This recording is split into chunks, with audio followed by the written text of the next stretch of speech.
They thought I wouldn't feel the shove. At 68, people assume your reflexes are shot, your instincts dulled like old tools left out in the rain. But I felt every finger gripping the handles of that wheelchair, every tremor in the wooden pier as they rolled me toward Quarry Lake. The name's Timothy Patterson, and I'm about to tell you how my own family tried to kill me for money. It was a Tuesday afternoon in March, one of those Texas days when the air feels clean and the water looks inviting. I should have known something was wrong when all three of them showed up together: my daughter Jennifer, my son-in-law Christopher, and my granddaughter Ashley. In the 5 years since my accident, they'd rarely been in the same room without some kind of argument brewing. "Dad, you need fresh air," Jennifer had said that morning, her voice carrying that forced cheerfulness I'd grown to recognize. "Christopher thinks a trip to the lake would be good for you." Christopher. Always Christopher thinking things on my behalf. The man had been managing my best interests for 2 years now, ever since he'd convinced Jennifer I needed help with my finances. Smart guy, Christopher. College educated, worked in insurance, knew all about liability and risk assessment. Knew exactly how much an old man in a wheelchair was worth, turns out. The pier at Quarry Lake stretched about 50 feet into the water, built back in the 80s when the old limestone quarry was converted into a recreational area. The water was deep, 40 feet in some spots, cold even in summer from underground springs. Perfect place to make an old man disappear. Just a little closer to the edge, Ashley whispered behind me, her voice shaking. My granddaughter, who used to bring me crayon drawings of horses and ask me to fix her bicycle. Now 28 years old and desperate enough to help murder her grandfather for money. I felt the wheelchair tilt forward slightly as they positioned me at the very edge of the pier. The water below was dark, almost black in the afternoon shadows. Christopher moved around to face me, checking something on his phone. "Camera angle looks good," he muttered, not realizing I could hear him. "Security cam won't catch this side of the pier." That's when I knew for certain this wasn't about fresh air or family time. This was an execution, planned and calculated like everything else Christopher touched. I'd suspected for months that something was wrong, but hope makes fools of old men. Hope that your family still loves you more than your bank account. The push came without warning. Christopher's hands on my shoulders, Ashley grabbing the wheelchair handles, Jennifer standing frozen about 10 feet away. One hard shove, and suddenly I was falling through space, the wheelchair spinning beside me, water rushing up fast. Cold swallowed me whole. March water in Texas feels like liquid ice, shocking every nerve in your body awake. The wheelchair sank fast, pulling me down with it until I managed to unbuckle the safety straps underwater. 20 years in the Navy teaches you things about water and panic and staying alive when everything goes wrong. I let myself sink deeper, using the weight to push away from the wheelchair and angle toward the old concrete pilings under the pier. My legs were useless. Had been since the construction accident 5 years ago, but my arms remembered what to do. 40 years of swinging hammers and operating heavy machinery builds strength that doesn't just disappear when you turn 60. Above me, their voices carried through the water, muffled but clear enough. "He went down fast," Ashley said, still shaking. I didn't think he'd actually sink so quick." "Camera won't catch anything from this angle," Christopher replied, voice steady and cold. "Now we can finally move forward with the estate planning. Estate planning. That's what he called murdering me. The lawyer's expecting us Monday," he continued. "With the old man gone, Jennifer inherits everything. The ranch, the workshop, all $4.2 million. We'll be clear of the debts and can start fresh. $4.2 million. My life's work reduced to a number on a spreadsheet. Navy pension from 20 years of service, construction company buyout after 25 years of building half of Central Texas, settlement money from the accident that took my legs, life insurance money from when my wife Mary died 5 years ago. Money I'd saved and scraped together to leave something decent for my grandchildren, not these vultures circling overhead." I found an air pocket trapped under the pier structure and caught my breath. The old quarry had been carved deep, with underwater ledges and hiding spots I'd known about for years.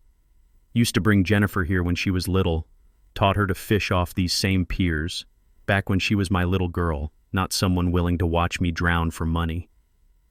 Their footsteps moved away slowly, casual conversation about dinner plans and who would call the sheriff to report me missing.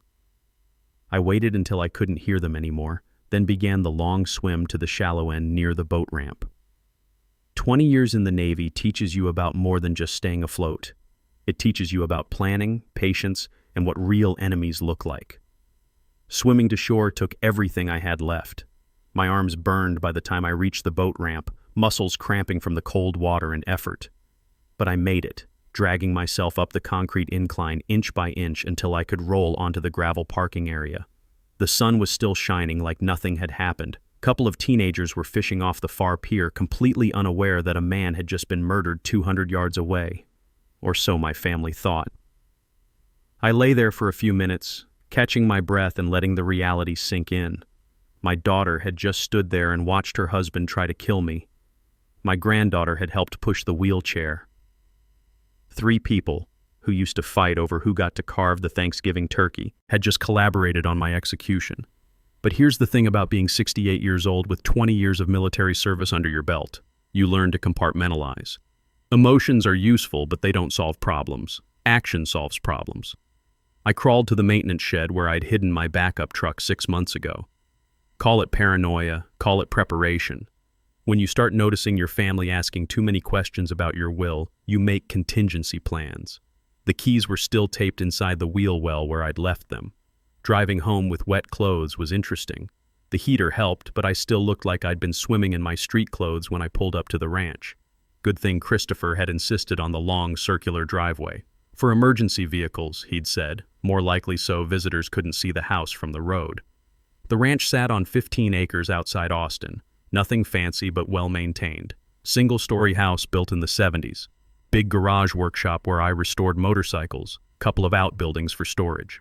Mary and I had bought it 30 years ago, when land was cheap and dreams were bigger. Now it was worth close to $800,000. Part of that $4.2 million my family was so eager to inherit. I sat in the truck for a minute, studying the house like I'd never seen it before. Everything looked different when you knew the people you trusted were trying to kill you. The wheelchair ramp Christopher had built last year. Was that really for my convenience, or just to make it easier to roll me to my death? The security system he'd insisted on installing, was it protecting me or helping him monitor my movements? Inside, I peeled off the wet clothes and took a hot shower. My hands were steadier than I expected. Maybe shock, maybe just the clarity that comes when you finally stop pretending things are different than they are. I made coffee and sat at the kitchen table, looking at the family photos on the wall. Jennifer at 16 holding up that bass she'd caught at Quarry Lake. Different pier, same water. I'd been so proud of her that day. My little girl learning to bait her own hook and handle a fishing rod like she meant business. Ashley at 10, gap-toothed grin in her soccer uniform.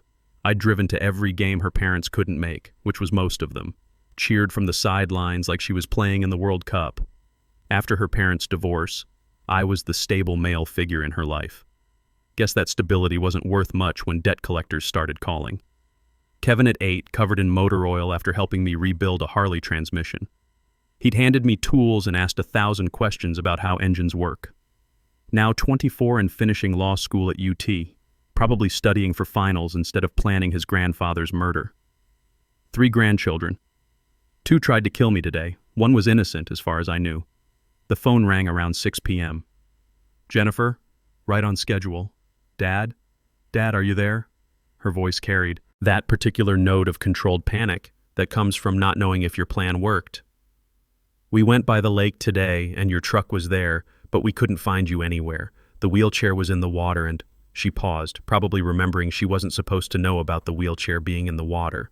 We're worried sick, she continued. Did you fall in somehow? How did you get home?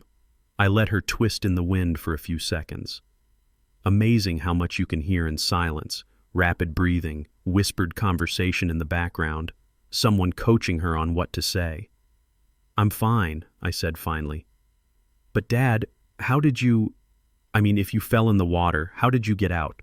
We searched everywhere. Turns out I'm harder to kill than you thought. Dead silence. Not just Jennifer stopping talking, but that heavy quiet when someone's entire world shifts under their feet. Background conversation stopped too. Christopher and Ashley listening to every word. I don't understand, she whispered. Sure you do. You understand perfectly. I hung up and unplugged the phone. Let them sweat a little while I figured out my next moves. The first move was obvious. Document everything.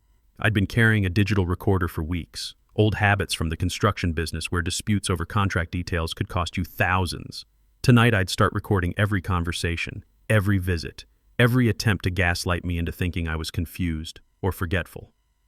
The second move was calling Patrick Walsh, my lawyer and old Navy buddy. Patrick had been suspicious of Christopher's financial help for months. Time to tell him why. Patrick answered on the second ring. Same gruff voice I'd known for 40 years, since we served together on the USS Constellation in the late 70s. He'd been handling my legal affairs since I moved to Texas, helped me buy the ranch, set up the will, navigate the accident settlement. If anyone understood how my finances were supposed to work, it was Patrick. "Tim, what's wrong? You sound like hell. I sound like a man who just survived his own murder." Silence on the other end. Then, "Tell me everything." I did. The whole story, from the lake to the wheelchair to Christopher's voice talking about estate planning while my body was supposedly sinking to the bottom. Patrick didn't interrupt, just let me talk until I ran out of words. "Jesus Christ, Tim, your own family. Gets worse. I think they've been setting this up for months, maybe years. What do you mean?" "The financial power of attorney Christopher convinced me to sign last year. The medical evaluations he keeps scheduling, the insurance policies I don't remember applying for. Someone's been building a case that I'm incompetent. Son of a bitch." Patrick's anger was quiet but solid, the kind that builds into action instead of just noise. "I've been reviewing your accounts like you asked. Found some irregularities I wanted to discuss with you." "What kind of irregularities?" "Automatic payments to companies I can't identify. Medical bills for treatments you never received. Insurance premiums that don't match any policies I have records of. Someone's been skimming your accounts, Tim. Carefully, professionally, but consistently." I felt something cold settle in my stomach that had nothing to do with lake water. "How much? Rough estimate?" "About $180,000 over the past 18 months. $180,000. That was a new truck, a year of comfortable living, Kevin's law school tuition. Stolen a little at a time by someone I'd trusted with my financial future. Can you prove it?" "Working on it. Bank records, forged signatures, fraudulent authorizations. Your son-in-law's been busy. Question is, what do you want to do about it?" Before I could answer, I heard a truck roaring up my driveway. Fast, loud, the sound of someone not bothering to pretend everything was normal anymore. "Patrick, I have to go. Company's coming." "Tim, be careful. If they tried once, they won't try again the same way. Too risky now that I'm alive and talking." I hung up and wheeled myself to the living room window. Christopher's truck sat in my driveway, engine still running, driver's door hanging open like he'd abandoned it in a hurry. The man himself was already at my front door, not bothering to knock, just walking in like he owned the place, which, I suppose, he thought he did by now. "What the hell, Tim?" His face was flushed, tie yanked loose, hair messed up like he'd been running his hands through it. "Jennifer's hysterical. She said you accused us of trying to kill you." I studied him for a moment. Christopher Hayes, 45 years old, college educated, worked in insurance risk assessment. Married my daughter 3 years ago, right about the time his first business started failing. Smooth talker, always knew the right thing to say, always had explanations for everything. Today he looked rattled. "Good. Didn't accuse anybody of anything," I said calmly. "Just told Jennifer I was harder to kill than she thought." He stared at me sitting there in my backup wheelchair, completely dry, completely alive. You could almost see his brain working, trying to figure out how his perfect plan had gone sideways. "You're confused," he said finally, forcing his voice back to that patronizing tone he used when he thought I wasn't tracking conversations properly. "The medication after your accident, it affects memory sometimes. Short-term confusion, false memories. You probably fell in the lake somehow, and your brain filled in details that didn't actually happen." "Uh-huh." I reached into my shirt pocket and pulled out the digital recorder I'd bought last month. Amazing how small electronics had gotten since my Navy days. "Interesting theory. Want to hear what really happened?" His face went gray as I pressed play. Their voices filled the room, tinny but clear through the small speaker. "He went down fast. Camera won't catch anything from this angle. Now we can finally move forward with the estate planning. Christopher lunged for the recorder, but 40 years of construction work teaches you things about leverage and timing. I caught his wrist mid-grab, twisted just enough to remind him that wheelchair or not, I wasn't helpless. Sit down. He sat. Now let's talk about what happens next. What happened next was me learning exactly how deep this went. Christopher had been planning my death for months, maybe longer. The financial manipulation was just the setup, creating a paper trail that showed an old man losing track of his money, becoming dependent on family help, sliding into the kind of confusion that might lead to tragic accidents. "You can't prove anything," he said, but his voice shook. "That recording won't hold up in court. Could be faked, edited, taken out of context. Maybe. But it's not the only evidence I have. That was a bluff, but it worked." Christopher's face went another shade paler. "What do you want?" he whispered. "What do I want?" I looked at Christopher sitting there in my living room, sweat beading on his forehead despite the air conditioning. "I want to know exactly how deep this goes. I want to know who else is involved, and I want to know why." He shifted in the chair, eyes darting toward the door like he was calculating whether he could make a run for it, but running would only confirm everything, and we both knew it. "Tim, you have to understand. I don't have to understand anything. You tried to kill me. That's not complicated." "The debts," he said finally, voice barely above a whisper.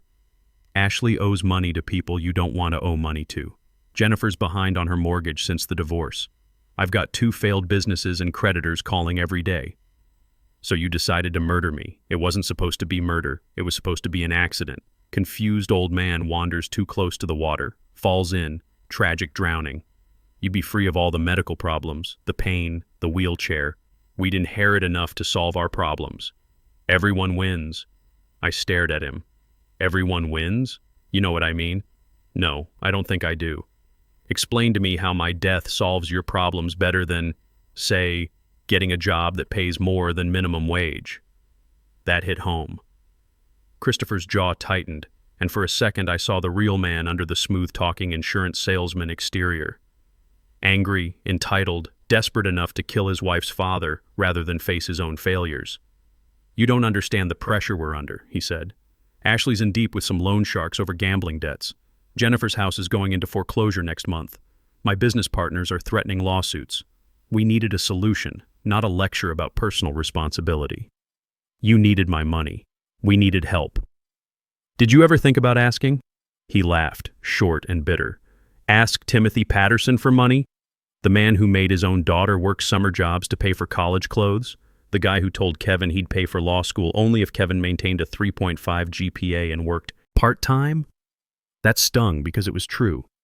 I'd always believed in earning what you got, working for what you wanted. Mary used to say I was too hard on the kids sometimes, expected too much, but I'd seen what easy money did to people. Made them soft, dependent, entitled to things they hadn't earned. So instead of asking, you decided to steal. The power of attorney was legitimate. You signed it, under false pretenses. Patrick's been tracking the fraudulent charges. $180,000 in fake medical bills, unauthorized insurance policies, payments to companies that don't exist. You've been robbing me for over a year. Christopher's face went red. Those weren't robberies. Those were investments in your care, your future. Specialized medical equipment, private nursing consultations, long-term care insurance policies. Bullshit. It's not. I said bullshit.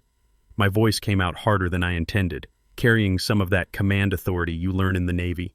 Patrick's already traced the money, fake companies registered to P.O. boxes, medical equipment that was never delivered, insurance policies that don't exist. You've been running a systematic fraud operation using my identity. He slumped in the chair, the fight going out of him. How long have you known? Suspected for months, confirmed today when Patrick called with the details. What are you going to do? That depends. Right now you're guilty of attempted murder, fraud, elder abuse, and conspiracy. Jennifer and Ashley are accessories to attempted murder. You're all looking at serious prison time. Unless? I didn't say unless. Christopher's eyes went wide. You're really going to destroy your own family? My family tried to drown me this afternoon. You destroyed yourselves. We sat in silence for a few minutes. Outside, a neighbor's dog barked at something. normal suburban sounds that seemed bizarre after the conversation we'd just had. Christopher kept glancing at the recorder in my lap, probably trying to figure out if there was any way to get it away from me. "There's something else you should know," he said finally. "What?" This wasn't my idea originally. I felt something cold crawl up my spine. Whose idea was it? Ashley came to me 6 months ago. She was desperate about the gambling debts, said the people she owed were threatening her. She suggested that maybe it was time to accelerate your estate planning. Ashley suggested killing me. Not killing. She used the word helping. Helping you transition peacefully while solving everyone's financial problems at the same time. My granddaughter. The little girl who used to sit on my lap during thunderstorms, who brought me drawings of horses and asked me to teach her to drive the riding mower. She'd been the architect of my murder. Jennifer agreed? Jennifer was scared. Ashley made it sound like you were suffering, like the wheelchair and the pain were making you miserable anyway. She said we'd be doing you a favor. And you believed that? I wanted to believe it. Made it easier. The phone rang. We both looked at it, then at each other. "That'll be Jennifer," Christopher said, "calling to see if I found you." "Answer it." "What should I tell her?" "Tell her I want to see both of them tomorrow. Here, at the house. We're going to have a family meeting." Christopher picked up the phone on the fourth ring, his hand shaking slightly. I kept the recorder running, placed where both of us could see it. "Jennifer?" "Yeah, I found him." "No, he's fine. He's here at the house." "Yes, he's alive and talking." Christopher looked at me, waiting for guidance. I nodded toward the phone. "Listen, he wants to see you and Ashley tomorrow, here at the ranch. Says we need to have a family meeting." "I don't know, Jennifer. Just be here at 2 p.m. "No, I can't explain over the phone. Just come." He hung up and slumped back in the chair. "She's scared." "Good. She should be." "Tim, what are you planning to do at this meeting?" "Give all of you a chance to explain yourselves. Let you tell me why I shouldn't turn that recording over to the sheriff tonight. And if we can't convince you, then you'll find out how the justice system treats people who try to murder senior citizens for money." Christopher left around 9 p.m., looking like a man walking to his own execution. I watched his truck disappear down the driveway, then called Patrick back. "How'd the confrontation go?" he asked. "Interesting. Turns out Ashley was the mastermind. Christopher was just the muscle." "Jesus. Your own granddaughter. Gets worse. They've been planning this for months. The financial fraud was just the setup, creating evidence that I'm incompetent and need assistance. Tim, we need to move on this legally. Tonight. If they think you're going to expose them, they won't try anything else tonight. Too risky. But tomorrow we might have problems. What do you need from me?" "Complete audit of my finances. Every fraudulent charge, every fake company, every forged signature. I want documentation that'll stand up in court. Already working on it. Should have everything by morning." After I hung up, I sat in the quiet house thinking about the last 5 years. Mary's death from cancer, the construction accident that put me in this wheelchair, selling the construction business to pay for medical bills. I'd been vulnerable, grieving, adjusting to a new life with limited mobility. Perfect target for people who saw weakness instead of temporary adjustment. Mary would have spotted this coming years ago. She had instincts about people that I never developed, could read motivations and hidden agendas like other people read newspapers. "Watch Christopher," she'd told me during one of her lucid moments near the end. "That man's always calculating something." I should have listened. The next morning brought unexpected visitors. I was making coffee when I heard a car in the driveway. Too early for the family meeting, wrong sound for Christopher's truck. Through the window, I saw Kevin climbing out of a beat-up Honda Civic, looking tired but determined. My grandson Kevin, 24 years old, finishing his last semester at UT Law School. Tall like his grandfather, built like someone who worked construction summers to pay for school. Smart kid, always asking good questions, never expected handouts. "Grandpa?" He knocked once and walked in, same as always. "What the hell is going on? Ashley called me last night crying, said something about you accusing them of trying to kill you." I looked at him carefully. Kevin had always been the steady one, the responsible one. While Ashley was running up credit card debt and Jennifer was bouncing from one crisis to another, Kevin worked part-time jobs and maintained his grades. But family loyalty runs deep, and blood can trump logic when push comes to shove. "Sit down," I said. This is going to take a while. I told him everything. The lake, the recording, Christopher's confessions, the financial fraud Patrick had uncovered. Kevin listened without interrupting, his expression shifting from confusion to disbelief to cold anger. When I finished, he was quiet for a long time. "Play the recording," he said finally. I did. Kevin's face went hard as he heard his sister's voice admitting she'd helped push my wheelchair, heard Christopher discussing estate planning while my body was supposedly sinking to the bottom of Quarry Lake. "Son of a bitch," he whispered. "My own sister. You believe me? Grandpa, I've seen how they've been acting lately. Ashley desperate about money, Mom letting Christopher make all her decisions, weird questions about your will and medical care. I thought something was off, but I never imagined." He trailed off, shaking his head. "The question is, what side are you on?" Kevin met my eyes directly. "Yours. Always yours. What do you need me to do?" What I needed was someone I could trust completely. Someone who understood both the legal aspects and the family dynamics. Kevin had been studying criminal law, knew about evidence and procedures and how to build cases that would stick in court. "They're coming here at 2 p.m. for a family meeting. I want you here when they arrive. Planning to confront them? Planning to give them one last chance to come clean and maybe work something out that doesn't involve prison time. And if they don't take it, then we call Sheriff Martinez and let the justice system handle it." Kevin nodded slowly. "You know this is going to destroy the family. The family destroyed itself yesterday at Quarry Lake. I'm just deciding whether to bury the pieces or try to salvage something." We spent the morning going over everything. Bank records, insurance documents, the timeline of fraudulent activities Patrick had uncovered. Kevin took notes like the future lawyer he was, asked pointed questions about evidence and witnesses. At 1:45 p.m. we heard vehicles in the driveway. Christopher's truck and Jennifer's sedan, arriving together like they'd coordinated their approach. "Showtime," Kevin said quietly. "Remember, let me do the talking.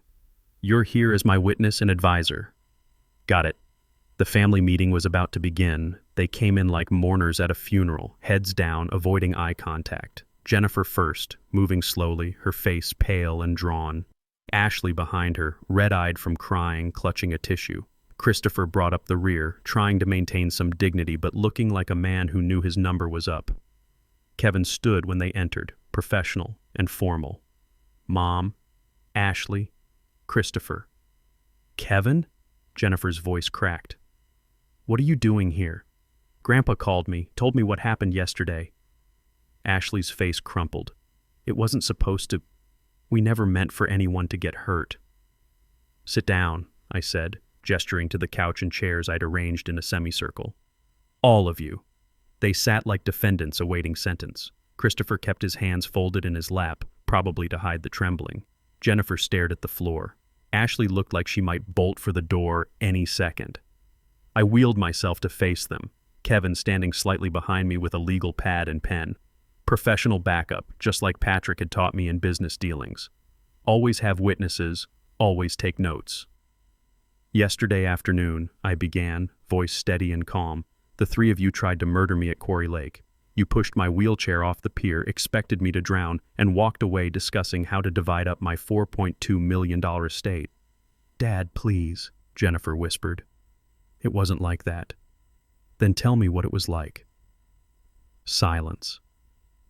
Three adults who'd conspired to kill me, suddenly unable to find words to explain themselves. I reached into my shirt pocket and placed the digital recorder on the coffee table between us. "Maybe this will refresh your memories." I pressed play. Their voices filled the living room, clear and damning. Ashley saying I'd gone down fast, Christopher discussing camera angles and estate planning, Jennifer's silence while her husband and daughter celebrated my supposed death. Ashley broke first, sobbing into her hands. "I'm sorry, Grandpa. I'm so sorry. I never wanted to hurt you, but you did want my money. I owed people, bad people. They were threatening me, said they'd hurt me if I didn't pay. I was desperate. How much do you owe?" $60,000. Gambling debts mostly. Some credit cards. I got in over my head and couldn't get out. So you decided to get me in over my head instead. It wasn't my idea alone, she said, voice rising defensively. Christopher said old people with disabilities die all the time. Accidents happen. No one would question it if you fell in the water and couldn't swim to safety. Christopher shot her a look that could have killed. Ashley, shut up. No, Kevin said sharply. Let her talk. Let's hear all of it. Jennifer finally looked up. We thought you might be ready to go. Since Mom died, you've been so sad, so angry about the wheelchair, about losing your independence. Christopher said it might be a mercy. A mercy? My voice stayed level, but something hot and dangerous was building in my chest. Drowning in cold water while my family walks away is mercy? That's not how we meant it, Christopher said. We talked about quick, painless accidents. You wouldn't suffer. But I did suffer. I spent 20 minutes in that water, fighting to stay alive while you three went home planning my funeral. You survived, Ashley said, as if that somehow made it better. Maybe it was meant to be. Maybe God wanted you to live. God had nothing to do with it. Navy training and 40 years of hard work kept me alive. Your plan failed because you underestimated me. Kevin cleared his throat. Grandpa, should I tell them about the financial fraud? Yes. Kevin consulted his notes. Over the past 18 months, you three have stolen approximately $180,000 from Grandpa's accounts. Fake medical bills, unauthorized insurance policies, payments to non-existent companies. Christopher, you've been using the power of attorney to systematically rob him while building a case that he's mentally incompetent. Those weren't thefts, Christopher protested. Those were legitimate expenses for Tim's care and future planning. Bullshit, I said. Patrick traced every payment. Fake companies registered to P.O. boxes, medical equipment never delivered, insurance policies that don't exist. You've been running a fraud operation using my identity. What do you want from us? Jennifer asked quietly. I want the truth, all of it. Who else knew? How long have you been planning this? What was your exit strategy after my death? Nobody else knew, Christopher said. Just the three of us. We've been discussing it since Ashley's gambling debts got out of control last year. The plan was to make it look like an accident, inherit the estate, pay off the debts, and start fresh. And my grandson? I nodded toward Kevin. What about him? Kevin was never supposed to be hurt, Ashley said quickly. We were going to make sure he got his law school tuition and some money for starting his career. We're not monsters. You tried to murder your grandfather for money, Kevin said, his voice tight with anger. How is that not monstrous? We were desperate, Jennifer said. You don't understand the pressure we were under. I understand you chose murder over asking for help. I understand you spent months planning my death instead of talking to me about your problems. Would you have helped? Christopher challenged. Would you have given Ashley $60,000 to pay off gambling debts? Would you have bailed out Jennifer's mortgage? You've always been clear about earning what you get. We'll never know now, will we? The silence stretched until it became unbearable. Three people who'd planned my murder, sitting in my living room, waiting to learn their fate. Kevin stood behind me, legal pad ready, looking like the prosecutor he'd probably become someday. Here's what's going to happen, I said finally. You're going to tell me everything. Every detail, every conversation, every step of this plan. You're going to account for every dollar you've stolen. And then you're going to help me decide whether this ends with a phone call to Sheriff Martinez or something else. What do you mean, something else? Jennifer asked. I mean, I'm 68 years old. I don't have time for long court battles and family drama. If you can convince me there's another way to handle this, I'm willing to listen. But first, I want complete honesty. Christopher leaned forward. What kind of honesty? Start with how this really began. Not the gambling debts, not the financial pressure. When did you first decide I was worth more dead than alive? Ashley wiped her eyes, leaving mascara streaks on her cheeks. It was after Thanksgiving last year. We were all here, remember? You were talking about updating your will, making sure everything was in order. Christopher asked about the life insurance policies, and you mentioned the total value was over $2 million. Go on. Later that night, after you went to bed, we were cleaning up in the kitchen. Christopher said something about how the money could solve all our problems if... She trailed off. If what? If something happened to you. Not that we wanted it to, but if you had an accident or something, we'd all be set financially. Christopher picked up the story. Ashley was getting calls from loan sharks almost daily. threatening phone calls, people following her to work. Jennifer's mortgage was 3 months behind, and the bank was starting foreclosure proceedings. I had creditors calling my office threatening to shut down the business. So you decided I was the solution to your problems. Not at first, Jennifer said. At first we talked about asking you for help, but you've always been so strict about money. Remember when I asked for help with Sarah's college tuition? You made her get student loans and work part-time instead. I wanted her to understand the value of education, not take it for granted. We knew you'd say no to bailing us out, Ashley added. You'd lecture us about responsibility and making our own way. Meanwhile, we were drowning. Kevin looked up from his notes. So instead of risking a lecture, you decided to commit murder? It wasn't supposed to be murder, Christopher said desperately. It was supposed to be an accident. Quick, painless, natural for someone in your condition. My condition? The wheelchair, the pain medication, the depression since Mary died. Everyone could see you were struggling. An accidental drowning would be tragic but not suspicious. I felt something cold and heavy settle in my chest. They'd been watching me, studying my grief, cataloging my struggles as ammunition for their plan. How long were you planning this? Seriously planning? About 6 months, Christopher admitted. I started researching accidental death statistics for elderly disabled men. Ashley started documenting your mood changes, your medication schedule, times when you seemed confused or disoriented. You were building a case for my incompetence. We were creating a believable narrative, he corrected. Man loses wife, gets seriously injured, becomes dependent on family, starts showing signs of dementia, has tragic accident. Insurance companies see cases like that all the time. What about the financial fraud? That was insurance, Ashley said. If the accident plan didn't work, we needed evidence that you were mentally declining, that you needed professional financial management. The fake medical bills and insurance policies were supposed to show increasing confusion about your affairs. Kevin shook his head in disgust. You documented his grief to justify murdering him. We documented reality, Christopher shot back. Tim has been struggling since the accident. Ask anyone who knows him. He's not the same man he was before Mary died. Because I was grieving, I said quietly. Because I lost my wife and my legs in the same year and had to rebuild my entire life at 63 years old. Exactly. And we were going to end that suffering by drowning me, by giving you peace. The room went dead quiet. Outside, I could hear a lawnmower running, normal suburban sounds that seemed surreal after the conversation we were having. There's something else, Jennifer said finally. Something we haven't told you. What? This isn't the first time we considered accelerating things. I felt Kevin stiffen behind me. What do you mean? Last winter, when you had pneumonia, you were so sick, barely eating, talking about how tired you were of fighting. Christopher suggested that maybe we shouldn't push so hard for aggressive treatment.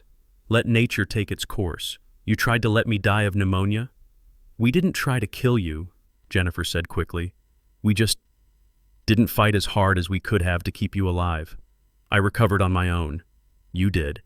And we realized that waiting for natural causes wasn't realistic. You're too stubborn to die quietly. Christopher nodded. That's when we started planning something more definitive. I stared at them. My daughter, my son-in-law, my granddaughter, people I'd loved, trusted, provided for. They'd been planning my death for months, documenting my vulnerabilities, waiting for the right moment to push me over the edge. Literally. Kevin, I said without turning around, what's the statute of limitations on attempted murder in Texas? There isn't one. No statute of limitations for attempted murder or conspiracy to commit murder. And elder financial abuse? Depends on the amount. Over $150,000, it's a first-degree felony. Can carry 5 to 99 years in prison. I watched their faces as Kevin recited the legal facts. Christopher went pale. Ashley started crying again. Jennifer just stared at the floor like she could disappear if she looked down hard enough. So we're talking about serious prison time for all three of you. Christopher, you're looking at 25 to life for attempted murder plus fraud. Ashley, you're an accessory to attempted murder plus whatever your gambling debts involved. Jennifer, conspiracy to commit murder even if you didn't push the wheelchair yourself.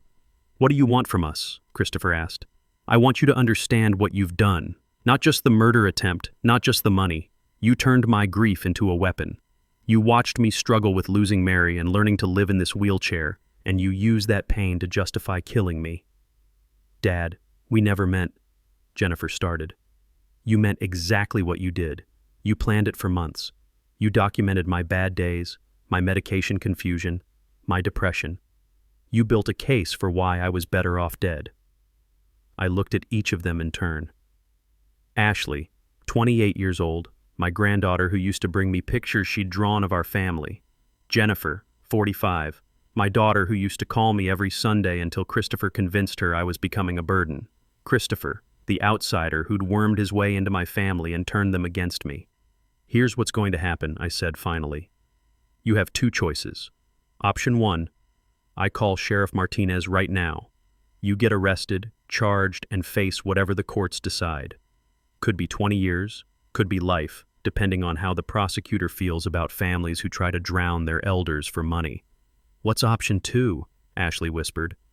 Option 2, full restitution, immediate changes, and consequences that don't involve prison but aren't exactly gentle either. What kind of consequences? Christopher asked. First, every penny of the $180,000 you stole gets returned within 30 days. I don't care if you have to sell cars, houses, or borrow from family. You find the money. We don't have... Jennifer started. Find it. Second, Christopher, you sign over the deed to your house as security. If the money isn't returned in full, I take possession of your property. Christopher's jaw tightened. That house is worth $300,000. Should have thought about that before you tried to murder me. Third, Ashley, you check yourself into gambling addiction counseling and stay there until you're clean. Full residential program, minimum 6 months. I can't afford, I'll pay for it. Consider it my contribution to making sure you never get desperate enough to kill family members again.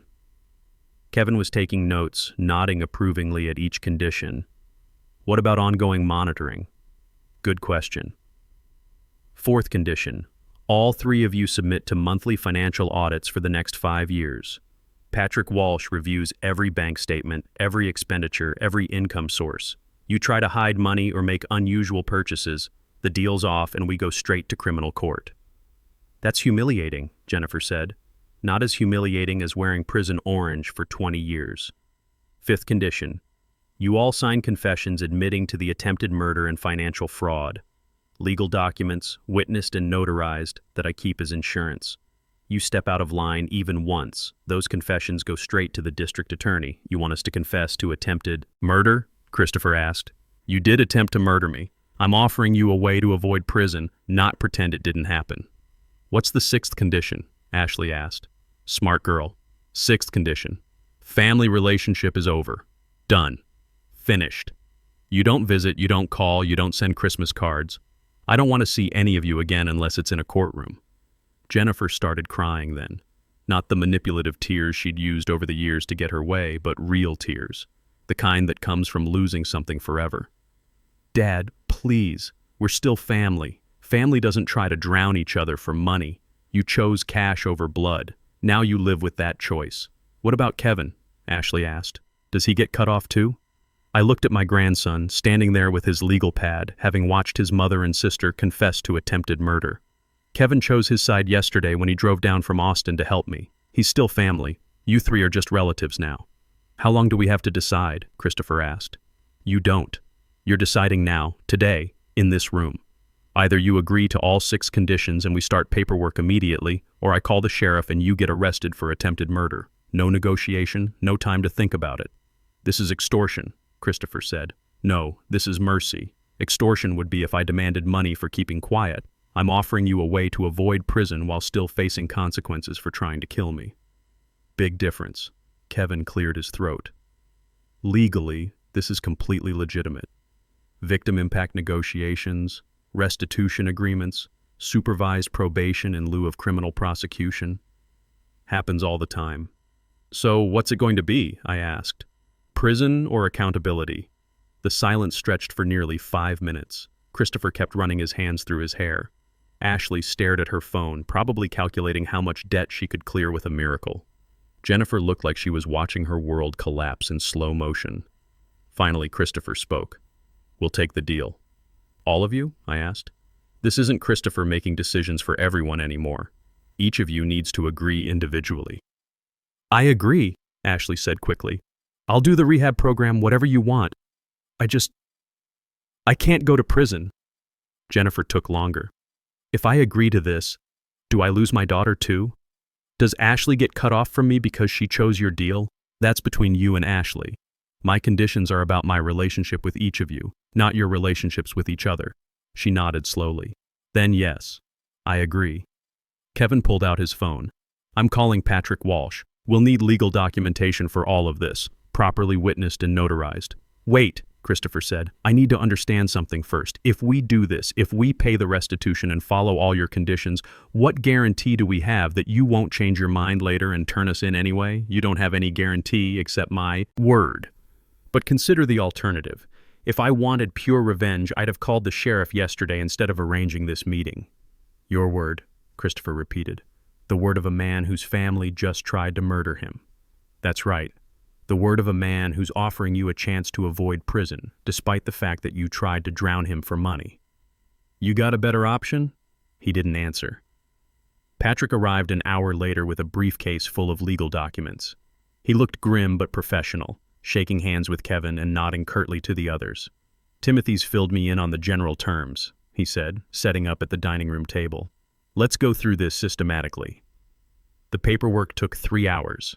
Restitution agreements, financial monitoring contracts, confession statements, property transfer documents. Patrick explained each form in legal language, making sure everyone understood exactly what they were signing. Ashley broke down twice during the process, once when signing the gambling addiction treatment agreement, and again when putting her signature on the attempted murder confession. This feels like signing my own death warrant, she whispered. No, I said. This is signing your life warrant. You get to stay out of prison and hopefully get clean. Death warrant would have been if I'd drowned yesterday like you planned. Christopher struggled most with the house deed transfer. This is my collateral for your restitution payment, Patrick explained. If you default on returning the stolen money, Mr. Patterson takes possession of the property. If you make full restitution within 30 days, the deed reverts to you. What if I can't raise $180,000 in 30 days? Then you lose your house. Should have considered that before committing elder fraud. Jennifer's confession was the most detailed. She admitted to conspiracy, described the planning meetings, acknowledged her role in the financial fraud. Her handwriting got shakier as she wrote, but she finished it. When all the paperwork was complete, Patrick gathered the originals. These go in my safe. Kevin gets copies as backup. You 3 get copies for your records. What happens now? Ashley asked. Now you start proving you can keep your word, I said. Ashley, you have 48 hours to check into the gambling treatment facility Patrick's identified. It's in Dallas, residential program, 6-month minimum stay. What about my job? You'll have to quit or take extended leave. That's part of the consequences. Christopher, Patrick continued, you have 10 days to liquidate assets and begin restitution payments. We'll accept installments as long as you're on track to complete full payment within 30 days. And the financial monitoring starts immediately, Kevin added. Bank statements, investment accounts, credit cards, everything gets reviewed monthly. Christopher looked sick. For 5 years. For 5 years, I confirmed.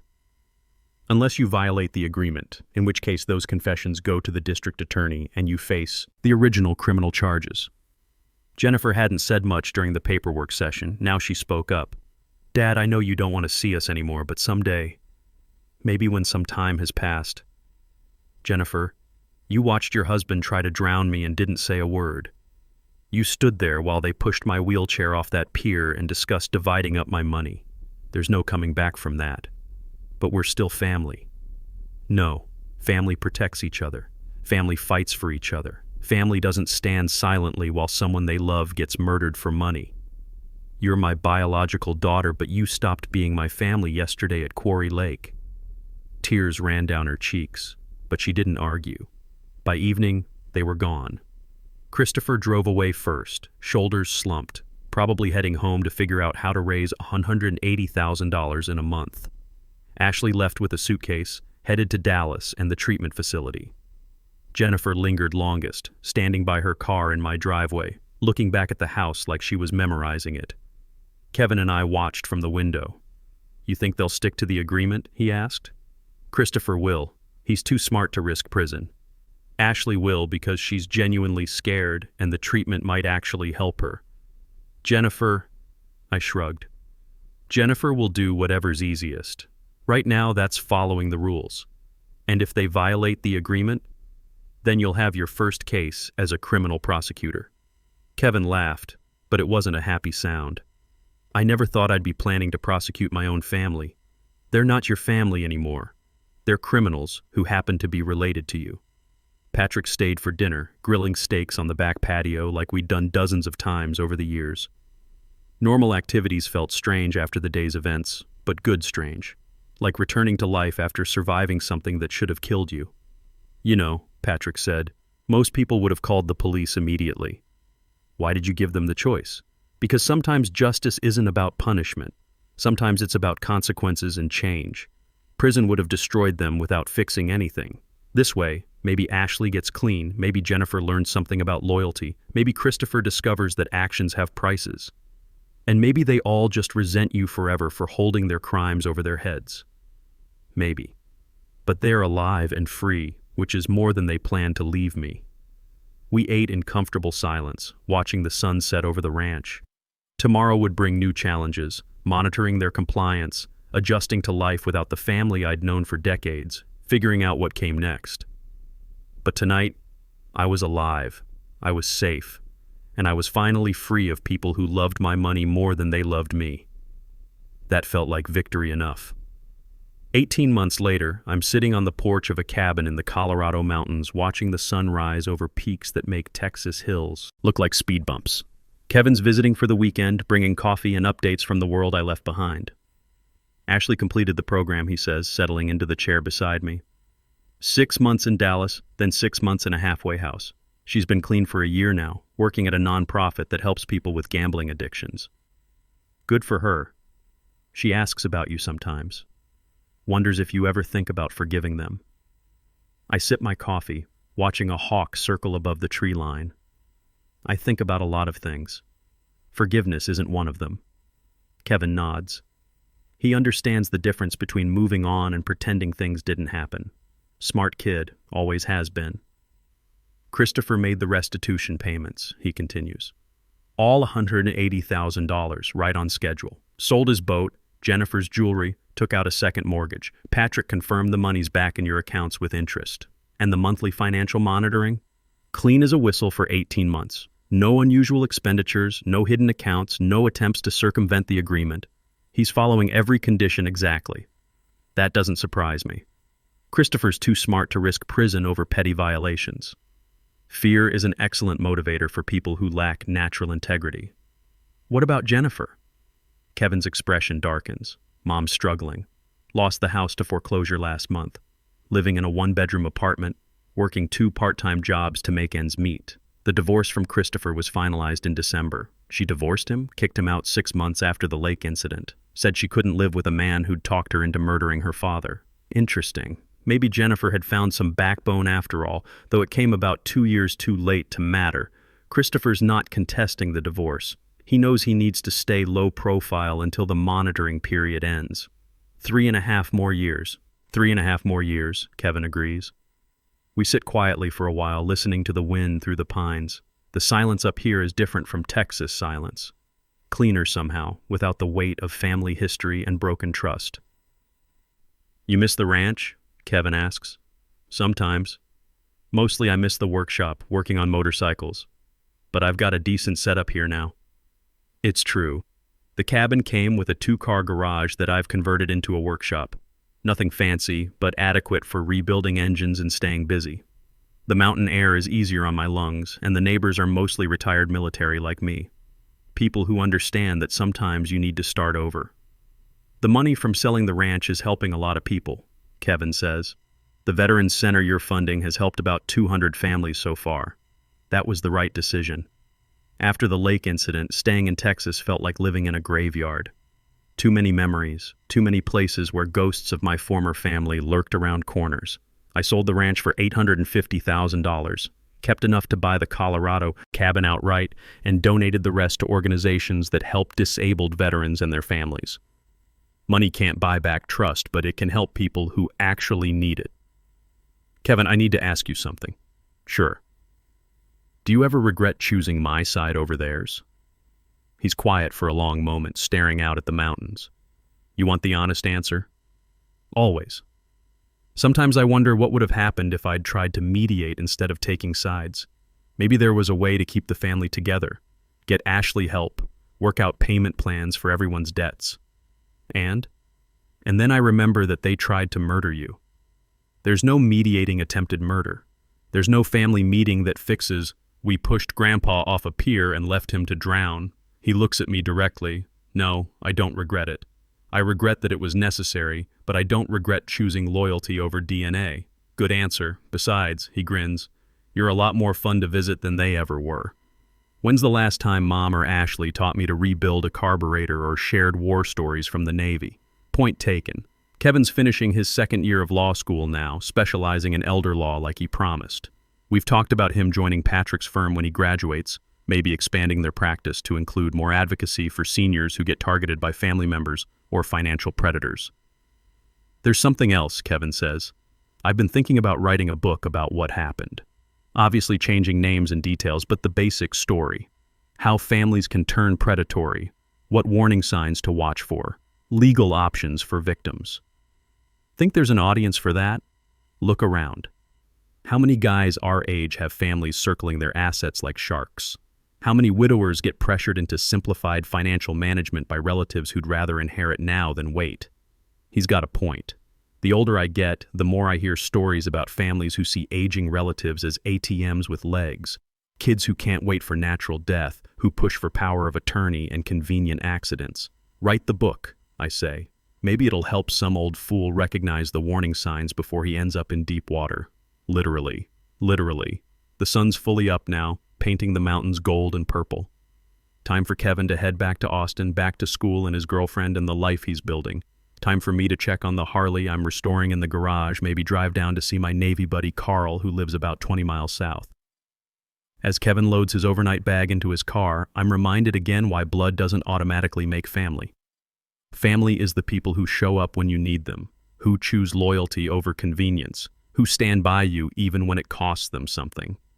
Blood is just biology. Family is choice.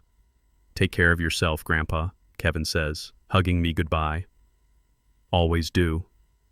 I watch his car disappear down the mountain road, then wheel myself back to the cabin. There's coffee to finish, a motorcycle to work on, and a whole day ahead without anyone trying to steal my money or push me into deep water. At 68, I finally learned the most important lesson of all. You're never too old to start over. Never too old to choose better people to surround yourself with. The water at Quarry Lake was cold, but the truth was colder. And sometimes the coldest truth is also the one that sets you free.